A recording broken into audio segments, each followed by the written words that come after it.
দেশজুড়ে চলছে তীব্র জ্বালানি তেলের সংকট। পরিবহন খাত থেকে কৃষি সব খাতেই পড়েছে প্রভাব। অনেক পাম্প বন্ধ, অনেক জায়গায় দীর্ঘ লাইনে দাঁড়িয়ে তেল নিতে হচ্ছে। আবার কয়েক জায়গায় ভোগান্তি কমানোর জন্য ফুয়েল কার্ড চালু করেছে প্রশাসন। অন্যদিকে অবৈধ মজুতদারদের বিরুদ্ধে কঠোর পদক্ষেপ নিচ্ছে প্রশাসন। প্রতিনিধিদের তথ্য ভিডিওতে সুমন সিদ্দিকীর রিপোর্ট।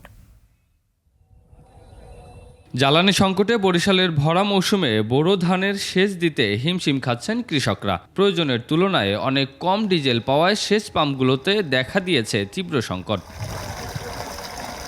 জেলায় ২,৯০৭টি সেচ পাম্প থাকলেও চাহিদা অনুযায়ী জ্বালানি না পাওয়ায় ব্যাহত হচ্ছে সেচ কার্যক্রম। বাধ্য হয়ে বেশি দামে তেল কিনছেন কৃষকরা। বাড়ছে উৎপাদন খরচ, বাড়ছে লোকসানের আশঙ্কা। ডিজেলের দাম বাড়ছে, আর এই পাম্পে গেলে ডিজেল পাওয়া যাইতেছে মাত্র ৩ লিটার, এতে তো হয় না। আমরা তো তেল কিনতে গেলে তেল পাই না, কোনো জায়গায় তেল পাওয়া যায় না, কারণ আমাকে তো খুচরো বেচে না। বিদায় আমাকে ধান পান সব নষ্ট হয়ে যাইতেছে, আমরা করতে পারি না। হাল চাষ করবো কিভাবে? আমরা যারা বোরো ধান চাষ করি, এরা যদি ঠিকমতো তৈরি না পাই তাইলে আমার খুব সমস্যা। ঠাকুরগাঁওয়ের সংকট সামাল দিতে জেলা প্রশাসন চালু করেছে ফুয়েল কার্ড ব্যবস্থা।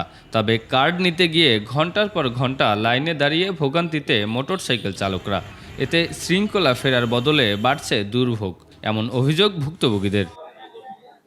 চাঁপাইনবাবগঞ্জে অবৈধ মজুদের বিরুদ্ধে অভিযান চালিয়ে ১৪৫ লিটার ডিজেল জব্দ করেছে জেলা প্রশাসন। একই অবস্থা গাজীপুর, রাজবাড়ী, চুয়াডাঙ্গা ও গাইবান্ধা সহ দেশের বিভিন্ন জেলায়। ভোর থেকে লাইনে দাঁড়িয়ে থেকেও অনেকেই তেল না পেয়ে ফিরছেন খালি হাতে। পরিস্থিতি স্বাভাবিক করতে দ্রুত কার্যকর পদক্ষেপ নেওয়ার দাবি ভুক্তভোগীদের। সুমন সিদ্দিকী বাবু, ২১ টেলিভিশন।